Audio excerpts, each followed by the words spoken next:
starting a book isn't easy, and here's how you start that first chapter.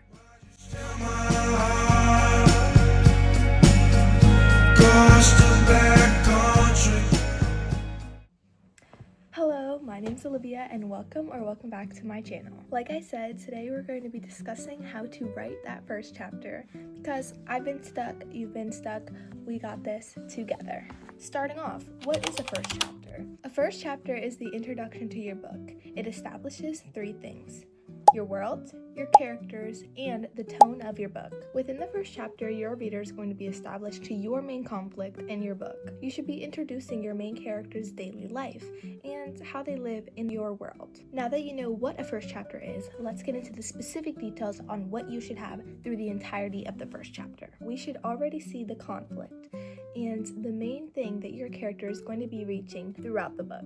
But you can't do this without reeling the reader in first. You do this by creating a hook. A hook is a sentence that's really enticing and makes your reader want to keep flipping the pages. So you have to make sure your first sentence really stands out. Following your hook, we should have something very impactful. It doesn't have to be action-packed or very eventful, although that does pull in the reader, but you can do this in multiple different ways that still makes the reader asking a whole bunch of questions. Not too many though, we don't want the reader to be lost. It shouldn't be too much prose. We don't want to put all of this heavy world building right onto the reader. It should be gradually as we develop the book, but not in your first chapter. A bad example of this is a really good hook, but the paragraphs after are explaining history and magic systems without letting it form naturally and the pacing be natural. You probably hear this all the time, but showing rather than telling is always better in a novel. If you're telling the reader everything, it's like they're getting spoon-fed. Us readers, we know how to comprehend your book. You just need to deliver it in a way that makes it enjoyable, but not too complex. Like I said before, we should be introduced to a conflict or upcoming incident that's going to alter your main character's life forever. Something that's really going to affect them and change them as a character. That way their growth can be much bigger and much more in-depth than a flat character or someone that lacks relatability. What you should be asking is, how is this chapter going to set the scene for your book, the entire novel? Something should be foreshadowed, or majority of your conflict should be a tad bit foreshadowed in your first chapter so the reader knows what they're walking in on, but not completely. Again, you don't want to reveal way too much or too little, but you still want to keep the reader engaged and interested in what you're saying and what your main character is going through. A very important tip that I like to constantly remind myself is that your chapter should always end differently than how it started. A quick example of this is an emotion. If your character is feeling sad in the beginning, maybe they're happy at the end. Or maybe they're angry at the beginning and over time, through the course of the chapter, they becomes guilt or remorse. Like all chapters, this chapter should be moving the story forward. You never want to write something that doesn't push the story and is relevant to what you need to say. If it doesn't have any relevance, it's okay to delete it. That all being said, I'm going to talk about my first chapter and how my process went writing it.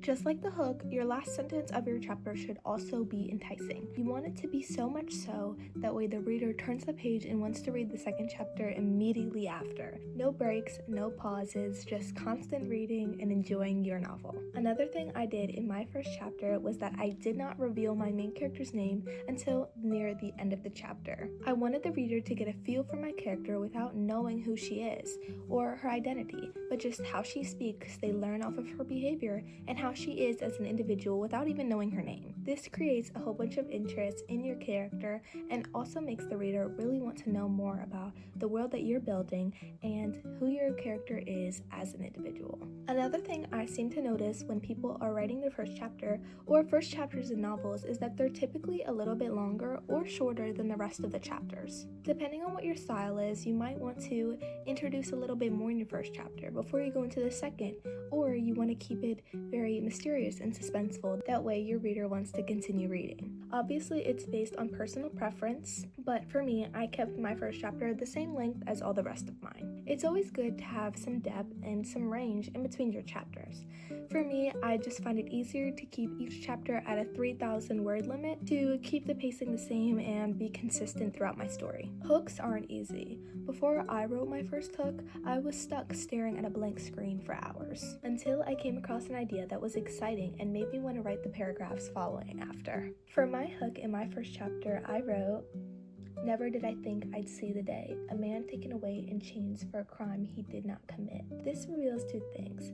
She hasn't seen somebody taken away for crimes or no crime at all, which can lead us to imply that she hasn't been out much or she never wanted to witness something like that. And two, it reveals what's going on, what we are about to continue reading in depth, and how she feels on what she's seeing, which is a man getting taken in chains, which is already said in a way that is dehumanizing and gives us a little bit of insight that she doesn't really think that it's okay. This next paragraph really emphasizes how we were just thrown in the middle of a scene. She's thinking to herself about guilt and remorse for something that we don't know of, but we can clearly see that she's about to elaborate on it. After this, we get a little bit more imagery about the setting and what's going on, and also that panic in her chest that's still growing and still haunting after she already explained it in the paragraph before. After that, some more movement is occurring, and that last sentence of this paragraph shows us that she was fearful even though pushing through the crowd,